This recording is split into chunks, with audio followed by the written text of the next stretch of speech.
नमस्कार मित्रों, मैं महाराज कुमार गुप्ता आज के इस म्यूजिक क्लास में मित्रों आपको स्वागत करते हैं।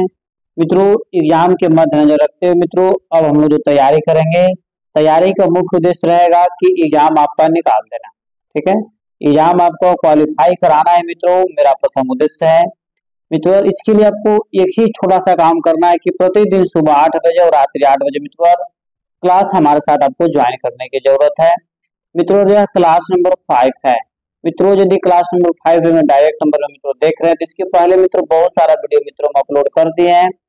अतः आप चैनल को सब्सक्राइब करके और मित्रों सभी क्लासों को मित्रों जरूर बारीकी से केयर करें। मित्रों, बिना समय गवाए हुए आज के प्रथम प्रश्न पर मित्रों बारीकी से केयर कीजिए और सभी प्रश्नों का आंसर आप कमेंट्स में जरूर दीजिए। ठुमरी के साथ कौन सी ताल अधिकतर बजती है? मित्रों, आज की क्लास में जितने भी प्रश्न मित्रों हम लाए हैं सभी के सभी मित्रों प्रीवियस ईयर में पूछे हुए प्रश्नों का संग्रह मित्रों लाए हैं।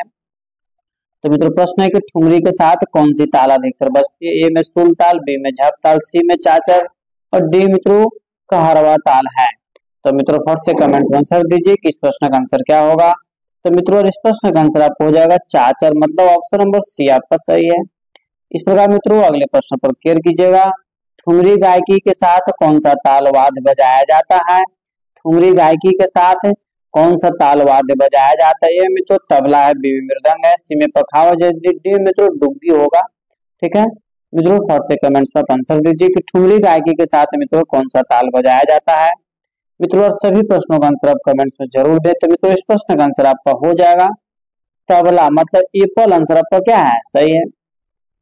इस प्रकार मित्रों अगले प्रश्न पर केयर करेंगे कि निम्न में से किस गायकी में बहलावा का अधिक प्रयोग होता है? निम्न में से किस गायकी मित्रों बहलावा का अधिक प्रयोग होता है? ए में मित्रों टप्पा, बी में ठुमरी, सी में धमार, डी मित्रों ध्रुपद है। तो मित्रों फर्स्ट से कमेंट्स में आंसर दीजिए कि मित्रों इस प्रश्न का आंसर क्या होगा। तो मित्रों बताते चले कि इस प्रश्न का आंसर आपका हो जाएगा मित्रों ऑप्शन नंबर बी, मतलब ठुमरी। ठीक है, इस प्रकार हम लोग अगले प्रश्न पर केयर करेंगे। ठुमरी की पूर्वी शैली का कला क्षेत्र कौन सा है? ठीक है, ठुमरी की पूर्वी शैली का कला क्षेत्र कौन सा है? ए में आपका मित्रों बिहार है, बी में बनारस है, सी में दिल्ली है, डी मित्रों बंगाल है। मित्रों फर्स्ट से कमेंट्स में आंसर दीजिए कि ठुमरी की पूर्वी शैली का कला क्षेत्र कौन सा है। तो मित्रों इस प्रश्न का आंसर आपको हो जाएगा बनारस, ऑप्शन नंबर बी आपका सही है। इस प्रकार हम लोग अगले प्रश्न पर केयर करेंगे। ठुमरी की जयपुरी शैली में प्रधान है, ठुमरी की जयपुरी शैली में प्रधान है। ये मित्रों तंत्रकारी अंग, बी में राग अंग, सी में भाषा, डी मित्रों कथक अंग। तो मित्रों फर्स्ट से कमेंट्स में आंसर दीजिए कि ठुमरी की जयपुरी शैली में प्रधान है। तो मित्रों इस प्रश्न का आंसर हो जाएगा राग अंग, मतलब ऑप्शन नंबर बी आपका मित्रों सही है। इस प्रकार मित्रों अगले प्रश्न पर केयर कीजिएगा। अगला प्रश्न आपका है वेसरा गीत से आधुनिक कौन सी गायकी प्रचलित हुई है? वेसरा गीति से आधुनिक कौन सी गायकी प्रचलित हुई है? ए में मित्रों आपका ऑप्शन है गीत, बी में तराना, सी में ख्याल, डी मित्रों टप्पा है। मित्रों फट से कमेंट्स में आंसर दीजिए कि वेसरा गीति से आधुनिक कौन सी गायकी प्रचलित हुई है। तो मित्रों इस प्रश्न का आंसर आपका हो जाएगा टप्पा, मतलब ऑप्शन नंबर डी आपका सही है। अगला प्रश्न मित्रों कि टप्पा गायकी किस ताल में गाई जाती है? टप्पा गायकी किस ताल में गाई जाती है? ए में आपका 3 ताल है, बी में टप्पा ताल है, सी में धमार ताल है, डी मित्रों फरुदस्त ताल है। तो मित्रों फट से कमेंट्स में आंसर दीजिए कि टप्पा गायकी किस ताल में गाई जाती है। तो मित्रों टप्पा गायकी जो मित्रों टप्पा ताल में मित्रों गाई जाती है। इस प्रकार इस प्रश्न का आंसर आपका बी सही है। अगला प्रश्न मित्रों कि टप्पा गायकी के साथ बजने वाली ताल में कितनी मात्राएं होती है? टप्पा गायकी के साथ बजने वाली ताल में कितनी मात्राएं होती है? ए में 12 है, बी में 14 है, सी में 16 है, डी मित्रों 10 है। मित्रों फट से कमेंट्स में आंसर दीजिए कि इस प्रश्न का आंसर क्या होगा। तो मित्रों इस प्रश्न का आंसर आपका हो जाएगा ऑप्शन नंबर सी, मतलब 16। अर्थात कहने का मतलब मित्रों कि टप्पा गायकी के साथ बजने वाले ताल में मात्राएं कितनी होती है? तो 16 मात्रा होती है। इस प्रकार मित्रों अगले प्रश्न पर हम लोग क्लियर करेंगे कि टप्पा में अधिकतर किस भाषा का प्रयोग होता है? टप्पा में अधिकतर किस भाषा का प्रयोग होता है? ए में हिंदी, बी में संस्कृत, सी में पंजाबी, डी मित्रों ब्रज है। मित्रों फट से कमेंट्स आंसर दीजिए कि टप्पा में अधिकतर किस भाषा का प्रयोग होता है। तो मित्रों बताते चले कि टप्पा में अधिकतर जो है मित्रों पंजाबी भाषा का प्रयोग होता है। ऑप्शन नंबर सी आपका सही है। इस प्रकार मित्रों क्वेश्चन नंबर 11 पर हम लोग बारीकी से क्लियर करेंगे कि साधारणिक गीति के लक्षण में हमें आज किसमें मिलते हैं। ठीक है, साधारण गीति के लक्षण में हमें आज किसमें मिलते हैं। ए में टप्पा में, बी में ख्याल में, सी में त्रिवट में, डी मित्रों गजल है। मित्रों फट से कमेंट्स में आंसर दीजिए।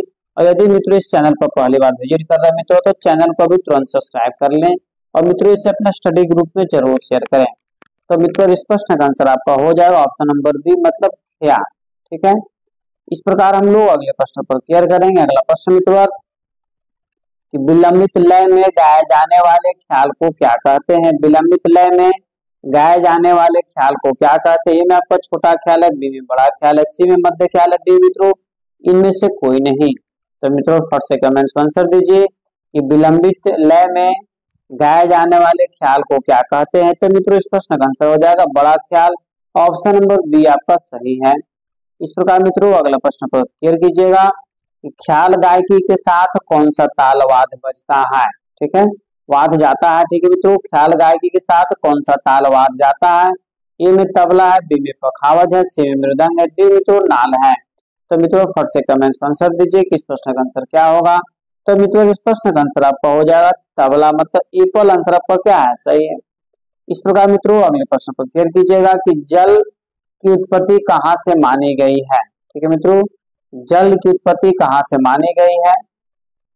मित्रों और यहाँ पर जैसे मिसप्रिंट हो गया, यहाँ पर गजल लिखाएगा मित्रों बारीकी से क्लियर कीजिए, यहाँ पर छूट गया है। गजल की उत्पत्ति कहाँ से मानी गई है। गजल की उत्पत्ति कहाँ से मानी गई। ए मित्रों फारस के लोक संगीत से, बी में भारत से, सी मित्रों साधारण गीति से, डी में आपका ख्याल तथा धमाल से। मित्रों फट से कमेंट्स में आंसर दीजिए। और यहाँ पर मित्रों गजल लिखा हुआ है। तो मित्रों गजल की जो मित्रों उत्पत्ति मानी गई है, इस प्रश्न का आंसर आपका हो जाएगा फारस के लोक संगीत से। ऑप्शन नंबर ए पर आपका सही है। अगला प्रश्न मित्रों, भारत में गजल को प्रसारित करने का श्रेय किसे जाता है। ए में तानसेन को, बी मित्रों ख्वाजा मोइनुद्दीन चिश्ती को, सी में अमीर खुसरो को, डी मित्रों उस्ताद अमीर खां को। मित्रों फट से कमेंट्स में आंसर दीजिए कि भारत में गजल को प्रोत्साहित करने का श्रेय किसे जाता है। तो मित्रों बताते चलें कि भारत में गजल का मित्रों प्रोत्साहित करने का श्रेय जाता है ख्वाजा मोइनुद्दीन चिश्ती साहब को। ऑप्शन नंबर बी मित्रों आपका सही है।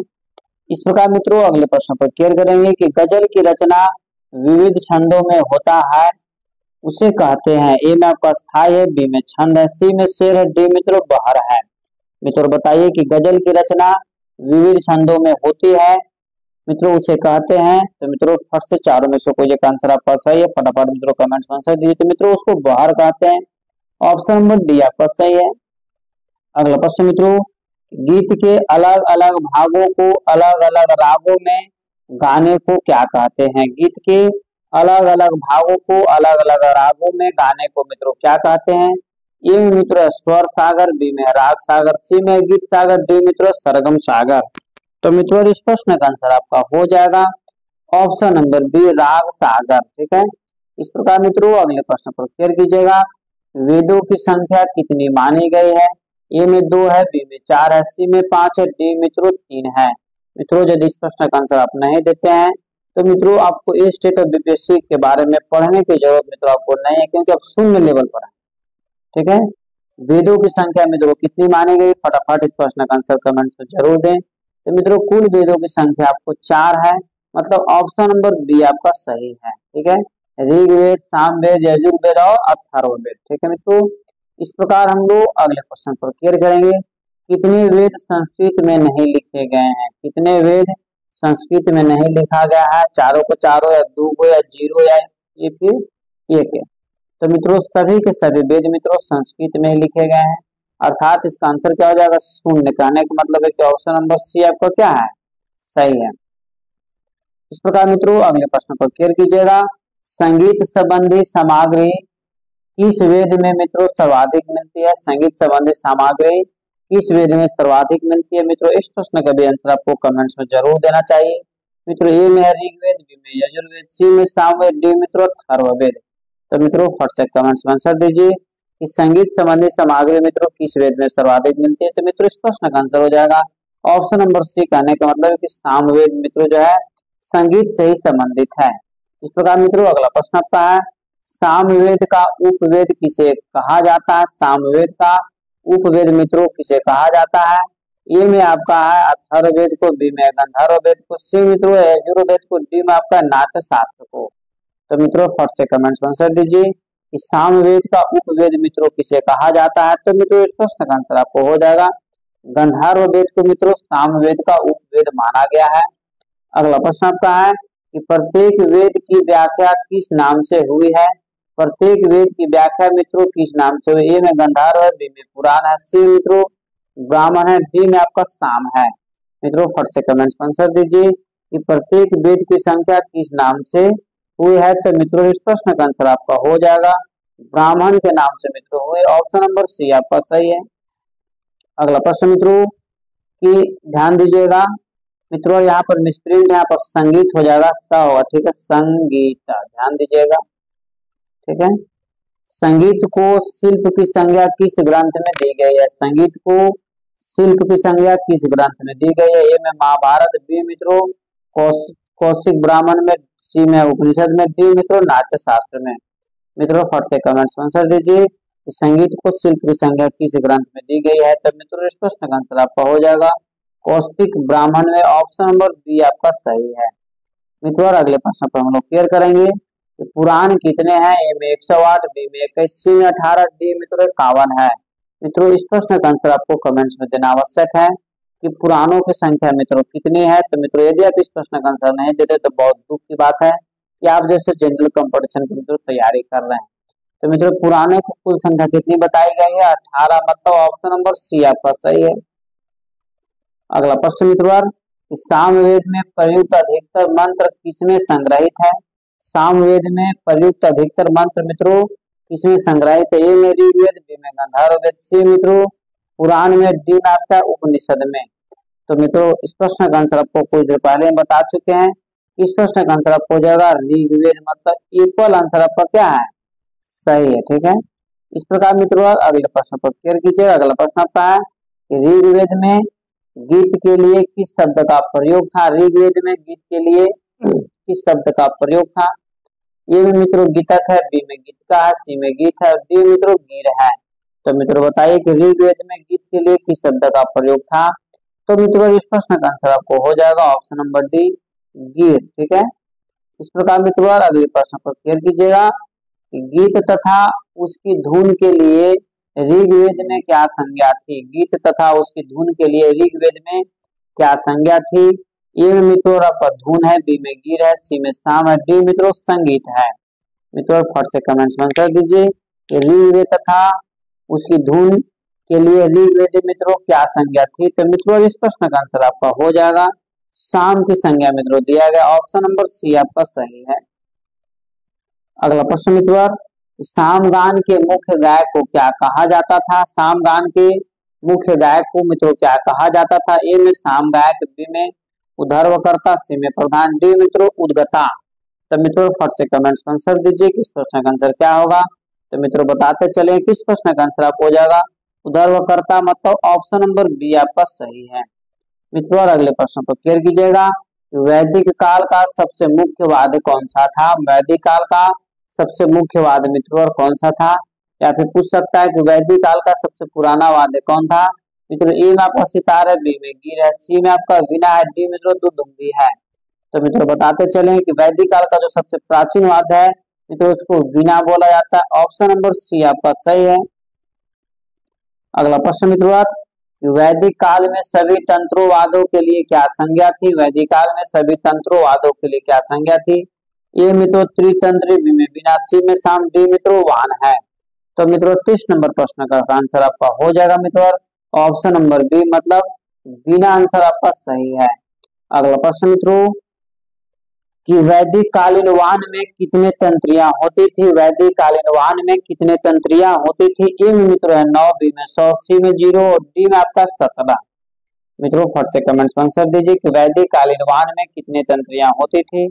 तो मित्रों इस प्रश्न का आंसर आपका हो जाएगा 100 तंत्रियां होती थी। ऑप्शन नंबर बी मित्रों आपका सही है।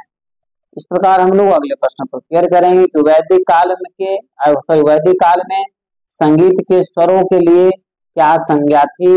ए में यम, बी में स्वर, सी में सम, डी मित्रों ऋचाएं के निर्माण, ठीक है, ऋचाएं के निर्माण होना चाहिए, ऋचाएं के निर्माण, ठीक है मित्रों। तो वैदिक काल में संगीत के स्वरों के लिए क्या संज्ञा थी।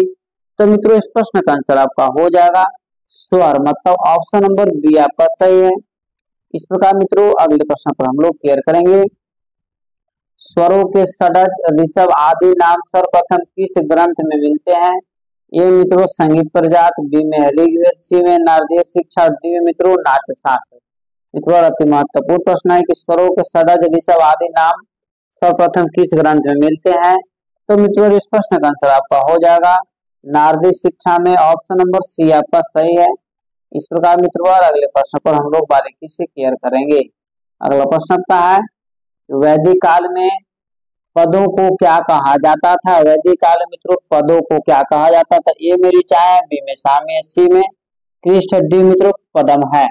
मित्रों फट से कमेंट्स आंसर दीजिए कि वैदिक काल में जो है से पदों को मित्रों क्या कहा जाता था। तो मित्रों इस प्रश्न का आंसर आपका हो जाएगा ऋचाएं कहा जाता था, ऑप्शन नंबर ए आपका सही है। अगला प्रश्न है उच्चारण की दृष्टि से वैदिक कालीन स्वर कितने प्रकार के थे। उच्चारण की दृष्टि से वैदिक कालीन स्वर कितने प्रकार के थे।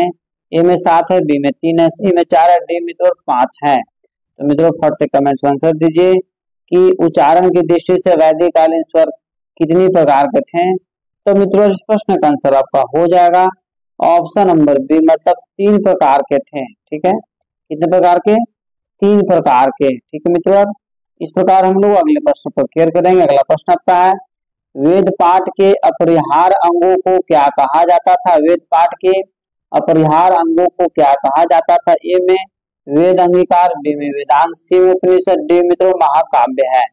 तो मित्रों फट से कमेंट्स में आंसर दीजिए कि इस प्रश्न का आंसर मित्रों क्या होगा।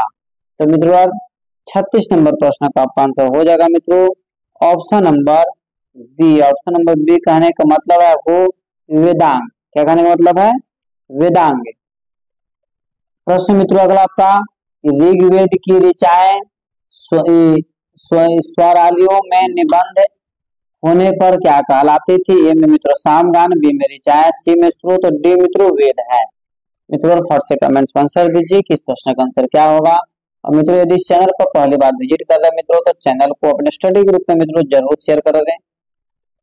तो इस प्रश्न का आंसर हो जाएगा मित्रों आपको ऑप्शन नंबर सी, मतलब स्रोत। ठीक है, इस प्रकार अगले प्रश्न पर क्लियर कीजिएगा कि आर्चिक तथा गान किसके प्रकार थे। आर्चिक तथा गान किसके प्रकार थे।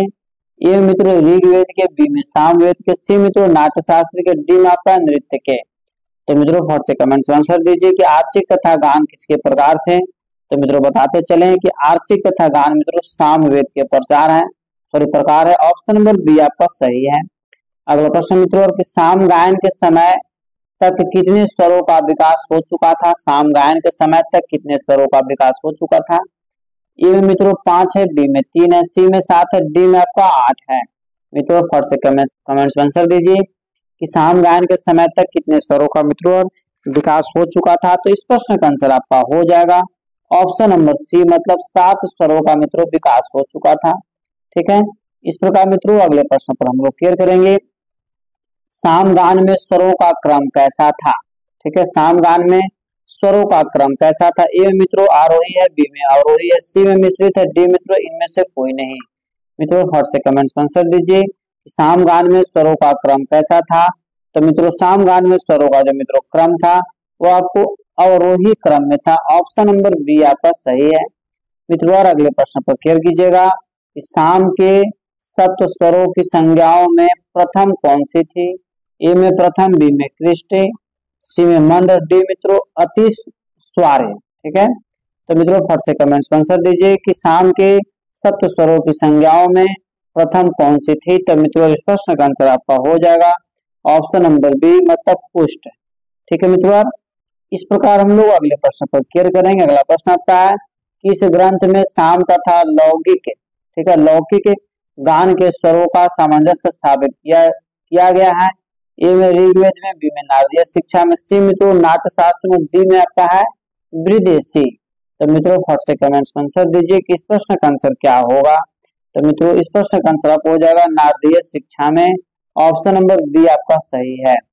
मित्रों अगला प्रश्न आपका है कि राग वर्गीकरण के अंतर्गत सूर्यांश आदि प्रकार किस ग्रंथ में थे। ए मित्रों संगीत मरकंद में, बी में संगीत परिजात में, सी मित्रों नाट्य शास्त्र में, डी मित्रों संगीत रत्नाकर में। मित्रों फट से कमेंट्स में आंसर दीजिए। राग वर्गीकरण के अंतर्गत सूर्यांश आदि का प्रकार किस ग्रंथ में थे। तो मित्रों 43 नंबर प्रश्न का आंसर आपको हो जाएगा संगीत मरकंद, मतलब ए पल आंसर आपका सही है। मित्रों अगले प्रश्न पर हम लोग क्लियर करेंगे कि नारद ने अपने समय में प्रचलित कितने राग तथा प्रत्येक की कितनी रागनियां मानी है। तो मित्रों ए में आपका 6 राग और 6 रागनी, बी में 6 राग और 5 रागनी, सी मित्रों 5 राग और 6 रागनी, डी में आपका 5 राग और 5 रागनी। तो मित्रों इस प्रश्न का आंसर मित्रों हम बहुत बार बता चुके हैं, अतः इस प्रश्न का आंसर हो जाएगा 6 राग तथा 6 रागनी। ऑप्शन नंबर ए पल आंसर आपका क्या है, सही है। अगले प्रश्न पर मित्रों क्लियर कीजिएगा, राग रागनी वर्गीकरण के कितने मत प्रमुख हैं। राग रागनी वर्गीकरण के कितने मत मित्रों प्रमुख है। ए में आपका 2 है, बी में 4 है, सी में 8 है, डी मित्रों 9 है। मित्रों फट से कमेंट्स में आंसर दीजिए कि राग रागनी वर्गीकरण के कितने मत प्रमुख हैं। तो मित्रों इस प्रश्न का आंसर हो जाएगा 4 मत मित्रों प्रमुख है। ऑप्शन नंबर बी आपका सही है। मित्रों अगले प्रश्न पर क्लियर कीजिएगा, शिव मत को अन्य किस नाम से जाना जाता है। शिव मत को अन्य किस मत से मित्रों जाना जैसे नाम से जाना जाता है। ए में आपका है भरत मत, बी में शंकर मत, सी मित्रों कलिनाथ मत और डी में आपका सोमेश्वर मत। तो मित्रों फट से कमेंट्स में आंसर दीजिए कि शिव मत को मित्रों और अन्य किस नाम से जाना जाता है। तो मित्रों इस प्रश्न का आंसर आपका हो जाएगा ऑप्शन नंबर डी सोमेश्वर मत। ठीक है। अगला प्रश्न मित्रों, राग रागनी पद्धति में कितने मुख्य राग माने गए हैं। राग रागनी पद्धति में कितने मुख्य राग माने गए हैं। ए में 4 है, बी में 5 है, सी में 6 है, डी मित्रों 7 है। मित्रों फट से कमेंट्स में आंसर दीजिए राग रागनी पद्धति में कितने मुख्य राग माने गए हैं। तो मित्रों इस प्रश्न का आंसर आपका हो जाएगा ऑप्शन नंबर सी आपका सही है, मतलब 6 आंसर मित्रों क्या है, सही है। ठीक है। इस प्रकार मित्रों अगले प्रश्न पर क्लियर कीजिएगा। अगला प्रश्न आपका है कि सोमेश्वर मत में कितने राग तथा रागनियां हैं। सोमेश्वर मत में कितने राग तथा रागनियां है। ए मित्रों 6-36, बी में 6-35, सी में 5-36, डी मित्रों 5-35। तो मित्रों इस प्रश्न का आंसर आपका हो जाएगा ऑप्शन नंबर ए पर 6-36, मतलब 6 आपका राग है तथा रागनियों की संख्या जो है मित्रों कितना है, 36 है। ठीक है। इस प्रकार इस प्रश्न का आंसर क्या हो जाएगा, ए पल आंसर मित्रों आपका सही है। अगला प्रश्न आपका है कि भारत मत में कितने राग तथा कितनी रागनियां है। भारत मत में कितने राग तथा कितनी रागनियां है। ए में 6 से 36, बी में 6 से 35, सी में 6 से 30, डी में मित्रों 6 से 30 है। तो मित्रों फट से कमेंट्स में आंसर दीजिए कि भारत मत में कितने राग तथा रागनियां हैं। तो मित्रों इस प्रश्न का आंसर आपका हो जाएगा ऑप्शन नंबर डी, मतलब ऑप्शन नंबर डी में 6 और 30, 6 राग और 30 रागनियां। ठीक है मित्रों। इस प्रकार हम लोग अगले प्रश्न पर क्लियर करेंगे। अगला प्रश्न आपका है कलिनाथ मत के अनुसार कितने राग तथा रागनियां थी। कलिनाथ मत के अनुसार कितने राग तथा रागनियां थी। ए में आपका 6-35, बी में 6-36, सी में मित्रों 5-30 और डी में आपका 6-30 है। तो मित्रों बताइए कि कलिनाथ मत के अनुसार कितने राग तथा रागनियां हैं। तो मित्रों 50 नंबर प्रश्न का आंसर आपको हो जाएगा 6 राग तथा 36 रागनियां। ऑप्शन नंबर बी आपका सही है। अगला प्रश्न है कि हनुमंत मत के अनुसार कितने राग तथा रागनियां थी। ठीक है। हनुमंत मत के अनुसार कितने राग तथा रागनियां थी। ए में आपका 6-30 है, बी में 6-36 है, सी मित्रों 5-30 है, डी में आपका 5-36 है। तो मित्रों बताइए हनुमंत मत के अनुसार कितने राग रागनियों का मित्रों वर्गीकरण थी। तो इस प्रश्न का आंसर आपका हो जाएगा मित्रों ऑप्शन नंबर ए आपका 36। ठीक है। ऑप्शन ए आपका क्या है, सही है। इस प्रकार मित्रों अगले प्रश्न पर क्लियर कीजिएगा। अगला प्रश्न आपका है राग वर्गीकरण किस पद्धति की तुलना परिवार से की जा सकती है। ठीक है मित्रों। राग वर्गीकरण की किस पद्धति की तुलना परिवार से की जा सकती है। ए मित्रों राग रागांग राग वर्गीकरण, बी में है ग्राम राग वर्गीकरण, सी में मित्रों राग रागनी वर्गीकरण, डी में आपका मेल राग वर्गीकरण। तो मित्रों फट से कमेंट्स में आंसर दीजिए कि इस प्रश्न का आंसर क्या होगा। तो मित्रों इस प्रश्न का आंसर आपका हो जाएगा ऑप्शन नंबर सी, मतलब राग रागनी वर्गीकरण। ठीक है मित्रों, इस प्रकार अगले प्रश्न को क्लियर कीजिएगा कि पंडित सारंग देव ने अपने समय के रागों को कितने वर्गों में बांटा है। पंडित सारंग देव ने अपने समय के रागों को कितने वर्गों में बांटा है। ए मित्रों 9 है, बी में 6 है, सी में आपका 10 है, डी मित्रों 12 है। तो मित्रों फट से कमेंट्स में आंसर दीजिए कि पंडित सारंग देव ने अपने समय के रागों को कितने वर्गों में बांटा है। तो मित्रों इस प्रश्न का आंसर हो जाएगा ऑप्शन नंबर सी, मतलब 10 वर्गों मित्रों बांटा है। इस प्रकार हम लोग अगले प्रश्न पर क्लियर करेंगे। ग्राम रागों की कुल संख्या कितनी मानी गई है। ग्राम रागों की कुल संख्या मित्रों कितनी मानी गई है। तो ए में आपका मित्रों ऑप्शन है 72, बी में 66, सी में 30 और डी मित्रों 6 है। तो मित्रों फट से कमेंट्स में आंसर दीजिए कि ग्राम रागों की कुल संख्या कितनी मानी गई है। तो मित्रों बताते चले कि ग्राम रागों की कुल संख्या मित्रों 30 मानी गई है, मतलब ऑप्शन नंबर सी आपका सही है। अगला प्रश्न मित्रों, संगीत रत्नाकर में 5 गीतियों से कितने ग्राम राग बने हैं। संगीत रत्नाकर में 5 गीतियों से कितने ग्राम राग बने हैं। ए में 30 है, बी में 20 है, सी में 36 है, डी मित्रों 108 है। तो मित्रों फट से कमेंट्स में आंसर दीजिए कि संगीत रत्नाकर में 5 गीतियों से कितने ग्राम राग बने हैं। तो मित्रों इस प्रश्न का आंसर आपका हो जाएगा 30 मित्रों ग्राम राग बने हैं। एप्पल आंसर आपका सही है। अगला प्रश्न मित्रों कि महर्षि भरत के अनुसार ग्राम राग किससे उत्पन्न हुए हैं। ठीक है, महर्षि भरत के अनुसार ग्राम राग किससे उत्पन्न हुए। ए में राग से, बी में जाति से, सी में मूर्छना से, डी मित्रों ग्राम से। मित्रों फट से कमेंट्स में आंसर दीजिए कि महर्षि भरत के अनुसार ग्राम राग किससे उत्पन्न हुए हैं। तो मित्रों इस प्रश्न का आंसर हो जाएगा जाति से, ऑप्शन नंबर बी आपका सही है। अगला प्रश्न मित्रों कि जो राग केवल अपनी ही जाति का अनुवर्तन करते हैं वे ग्राम राग क्या कहलाते हैं। ए में शुद्ध, बी में भिन्न, सी में मित्रों साधारण, डी में आपको वेसर। मित्रों फटाफट कमेंट्स में आंसर दीजिए। तो मित्रों इस प्रश्न का आंसर आपका हो जाएगा ऑप्शन नंबर ए कहने का मतलब है कि शुद्ध। ठीक है, कोई ग्राम राग क्या कहलाता है, तो शुद्ध राग मित्रों कहलाता है। अगला प्रश्न आपका है कि भिन्न राग कितने माने गए हैं, मतलब भिन्न रागों की संख्या मित्रों कितनी है।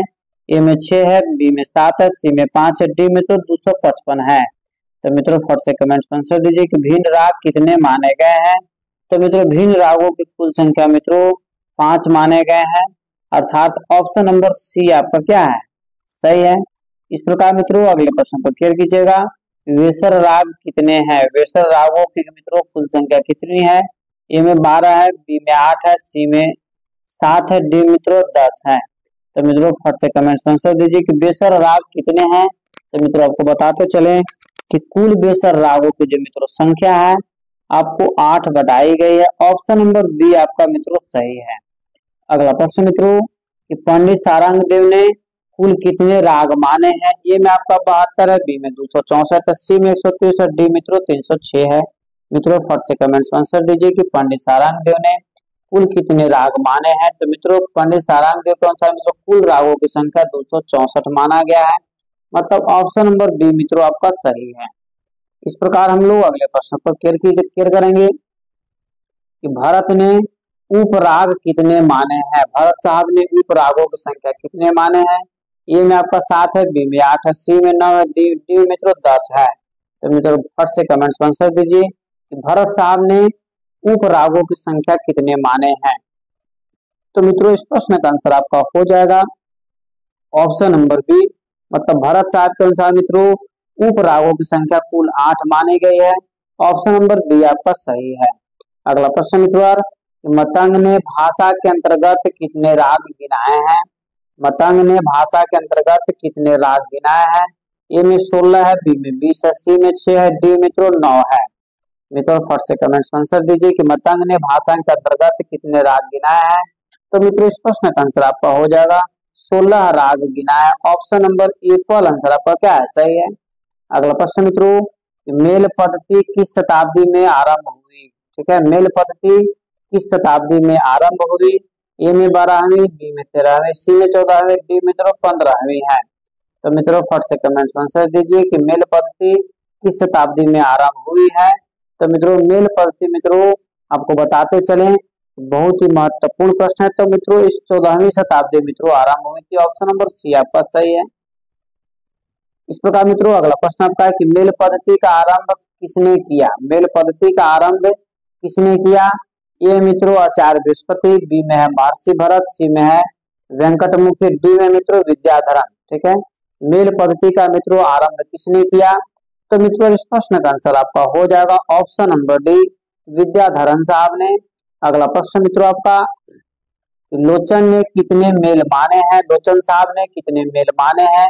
ए में आपका 12 है, बी में 23 है, सी में 18, डी मित्रों 72 है। मित्रों फट से कमेंट्स में आंसर दीजिए कि लोचन साहब ने कितने मेल माने हैं। तो मित्रों लोचन साहब जो है मेलों की कुल संख्या मित्रों 12 माने हैं। मतलब ऑप्शन नंबर ए पर आंसर आपका क्या है? सही है। अगला प्रश्न मित्रों, लोचन के 12 मेलों के अंतर्गत कितने राग आते हैं? अति महत्वपूर्ण प्रश्न मित्रों, लोचन के 12 मेलों के अंतर्गत मित्रों कितने राग आते हैं? ए में 72 है, बी में 63 है, सी में 23 है, डी मित्रों 60 है। मित्रों फट से कमेंट्स में आंसर दीजिए कि इस प्रश्न का आंसर क्या होगा। तो मित्रों इस प्रश्न का आंसर आपका हो जाएगा option number B. Option number B कहने का मतलब है कि 63। ठीक है मित्रों, लोचन के 12 मेलों के अंतर्गत मित्रों कितने राग आते हैं? तो 63 राग आते हैं। अगला प्रश्न मित्रों, रामात्य ने कितने मेल माने हैं? मतलब रामात्य साहब के अनुसार मेलों की संख्या मित्रों कितनी है? ए में 20 है, बी में 18 है, सी मित्रों 23 है, डी में आपका 26 है। मित्रों फट से कमेंट्स में आंसर दीजिए कि रामात्य साहब के अनुसार मित्रों मेलों की संख्या कुल कितनी मानी गई है? तो मित्रों मेलों की कुल संख्या जो है इन्होंने 20 माना है। मतलब ऑप्शन नंबर ए पर आपका सही है। अगला प्रश्न मित्रों, सोमनाथ ने कितने मेल माने हैं? सोमनाथ ने कितने मेल माने हैं? ए में 28 है, बी में 26 है, सी में 23 है, डी मित्रों 72 है। मित्रों फट से कमेंट्स में आंसर दीजिए कि सोमनाथ ने कितने मेल माने हैं। तो मित्रों इस प्रश्न का आंसर आपका हो जाएगा ऑप्शन नंबर सी, मतलब 23 मेल मित्रों माने हैं। सोमनाथ के अनुसार मित्रों मेलों की संख्या कितनी है? तो मित्रों सोमनाथ साहब जैसे मेलों की कुल संख्या 23 माने हैं। इस प्रकार मित्रों अगले प्रश्न पर क्लियर कीजिएगा, पंडित वेंकटमुखी के मेलों की संख्या कितनी थी? पंडित वेंकटमुखी के मेलों की संख्या कितनी थी? ए में मित्रों 72, बी में 36, सी में 26, डी मित्रों 10 है। मित्रों इस प्रश्न का आंसर हम इतना बार बता चुके हैं, यह हमको और आपको खुद भी याद हो जाना चाहिए कि पंडित वेंकटमुखी के अनुसार मित्रों मेलों की संख्या कितनी है। तो मित्रों पंडित वेंकटमुखी के अनुसार मित्रों मेलों की संख्या कुल 72 माना गया। ये फुल आंसर आपका क्या है? सही है। अगला प्रश्न मित्रों, कि पंडित वेंकटमुखी ने एक मेल से कितने रागों की उत्पत्ति बताई है? पंडित वेंकटमुखी ने एक मेल से कितने रागों की उत्पत्ति बताई है? ए में मित्रों 1565, बी में 10 है, सी में 484, डी मित्रों 36 है। मित्रों फट से कमेंट्स में आंसर दीजिए कि पंडित वेंकटमुखी ने एक मेल से कितने रागों की संख्या उत्पत्ति बताई है। तो मित्रों इस प्रश्न का आंसर आपका हो जाएगा 484। 484 कहने का मतलब है कि ऑप्शन नंबर सी मित्रों आपका सही है। अगला प्रश्न आपका है कि 72 मेलों को कुल कितने गुटों मतलब वर्गों में बांटा गया है? 72 मेलों को कुल कितने गुटों डेट मीन्स वर्गों में मित्रों बांटा गया है? ए में मित्रों 15 है, बी में 2 है, सी में 12 है, डी मित्रों 6 है। मित्रों फट से कमेंट्स में आंसर दीजिए कि 72 मेलों को कुल कितने गुटों में मित्रों बांटा गया है। तो इस प्रश्न का आंसर आपका हो जाएगा 12 गुटों डेट मीन्स 12 वर्गों मित्रों बांटा गया है। ऑप्शन नंबर सी मित्रों आपका सही है। इस प्रकार हम लोग अगले प्रश्न पर क्लियर करेंगे कि 72 मेलों को कुछ वर्गों में बांटा गया है, इन वर्गों को क्या कहते हैं? ए मित्रों वर्ग, बी में चक्र, सी में अग्नि, डी मित्रों श्रुति। मित्रों फट से कमेंट्स में आंसर दीजिए कि 72 मेलों को कुछ वर्गों में बांटा गया है, इन वर्गों को मित्रों क्या कहते हैं? तो मित्रों इस प्रश्न का आंसर आपका हो जाएगा चक्र कहते हैं। ऑप्शन नंबर बी मित्रों आपका सही है। ठीक है, इस प्रकार मित्रों अगले प्रश्न पर हम लोग क्लियर करेंगे कि रागांग पद्धति का जनक किसे कहा जाता है? रागांग पद्धति का जनक मित्रों किसे कहा जाता है? ए में पंडित वेंकटमुखी को, बी में पंडित भारत खंडे साहब को, सी मित्रों पंडित नारायण राव जोशी को, डी में आपका पंडित नारायण मुरेश्वर खरे को। तो मित्रों फट से कमेंट्स में आंसर दीजिए कि रागांग पद्धति का जनक मित्रों किसे कहा जाता है। तो इस प्रश्न का आंसर आपको हो जाएगा पंडित नारायण मुरेश्वर खरे को। ऑप्शन नंबर डी मित्रों आपका सही है। अगला प्रश्न आपका है कि अनंत मनोहर जोशी किस घराने से संबंधित है? अनंत मनोहर जोशी का मित्रों घर जैसे किस घराने से संबंध रखते थे? ए में आगरा, बी में ग्वालियर, सी में जयपुर, डी मित्रों दिल्ली है। मित्रों फट से कमेंट्स में आंसर दीजिए कि अनंत मनोहर जोशी किस घराने से संबंधित हैं। तो मित्रों इस प्रश्न का आंसर आपका हो जाएगा ऑप्शन नंबर बी आपका सही है। मित्रों ऑप्शन नंबर बी मतलब ग्वालियर घराना। मित्रों आपको बताते चले कि 2 दिन पहले मित्रों आपको हम घराना से संबंधित मित्रों डीपली मित्रों क्वेश्चन का आंसर मित्रों बता चुके हैं। इस प्रकार मित्रों अगले प्रश्न पर केयर कीजिएगा। अगला प्रश्न आपका है कि अब्दुल करीम खान किस घराने के कलाकार हैं? मित्रों इस प्रश्न का आंसर आपको मित्रों कमेंट्स में जरूर देना चाहिए, क्योंकि मित्रों इस प्रश्न का आंसर हम बहुत जल्दी मित्रों घराना से संबंधित मित्रों वीडियो अपलोड किए हैं। अतः बताइए कि अब्दुल करीम खान किस घराने के कलाकार है? ए में आगरा है, बी में जयपुर, सी में किराना, डी मित्रों भिंडी बाजार। मित्रों बताइए कि अब्दुल करीम खान मित्रों किस घराने के कलाकार हैं? तो इस प्रश्न का आंसर आपका हो जाएगा किराना घराना, ऑप्शन नंबर सी मित्रों आपका सही है। अगला प्रश्न मित्रों कि अलादिया खां किस घराने के नाम बताएं? दैट मीन्स कहने का मतलब मित्रों कि अलादिया खां का संबंध मित्रों किस घराने से है? ए में किराना घराना, बी में पंजाब घराना, सी में ग्वालियर घराना, डी मित्रों जयपुर घराना। मित्रों फट से कमेंट्स में आंसर दीजिए कि अलादिया खां का संबंध किस घराने से है। तो मित्रों बताते चले कि अलादिया खां का संबंध जो है मित्रों जयपुर घराना से, ऑप्शन नंबर डी आपका सही है। इस प्रकार मित्रों अगले प्रश्न पर हम लोग क्लियर करेंगे कि किशोरी अमोनकर किस घराने से संबंधित हैं? किशोरी अमोनकर का संबंध मित्रों किस घराने से है? ए में जयपुर, बी में दिल्ली, सी में ग्वालियर, डी में मित्रों आगरा। मित्रों फट से कमेंट्स में आंसर दीजिए कि किशोरी अमोनकर किस घराने से संबंधित हैं। तो मित्रों इस प्रश्न का आंसर आपका हो जाएगा जयपुर घराना, ऑप्शन नंबर ए पर आपका 100% सत्य है। इस प्रकार मित्रों अगले प्रश्न पर क्लियर कीजिएगा कि मोदीबाई कुर्डीकर किस घराने के गायन करती हैं? मोधुबाई कुर्डीकर जो है मित्रों किस घराने की गायन करती है? ए में दिल्ली घराना, बी में जयपुर, सी में पंजाब, डी मित्रों ग्वालियर घराना है। तो मित्रों इस प्रश्न का आंसर आपका हो जाएगा ऑप्शन नंबर बी मतलब जयपुर घराना। ठीक है मित्रों, इस प्रकार हम लोग अगले प्रश्न को क्लियर करेंगे कि किराना घराने के गायक को पहचाने। किराना घराने के गायक को पहचाने। ए में गंगूबाई हांगल, बी में नत्थन खां, सी मित्रों बीडी पलुस्कर और डी में आपका गुलाम रसूल साहब। तो मित्रों फट से कमेंट्स में आंसर दीजिए कि किराना घराने के गायन को पहचाने। तो मित्रों इस प्रश्न का आंसर आपका हो जाएगा गंगूबाई हांगल। ये पल आंसर आपका क्या है? सही है। मित्रों अगला प्रश्न आपका है गुलाम रसूल किस घराने से संबंधित हैं? ए में आगरा, बी में ग्वालियर, सी में जयपुर, डी मित्रों लखनऊ है। मित्रों फट से कमेंट्स में आंसर दीजिए कि गुलाम रसूल किस घराने से संबंधित है।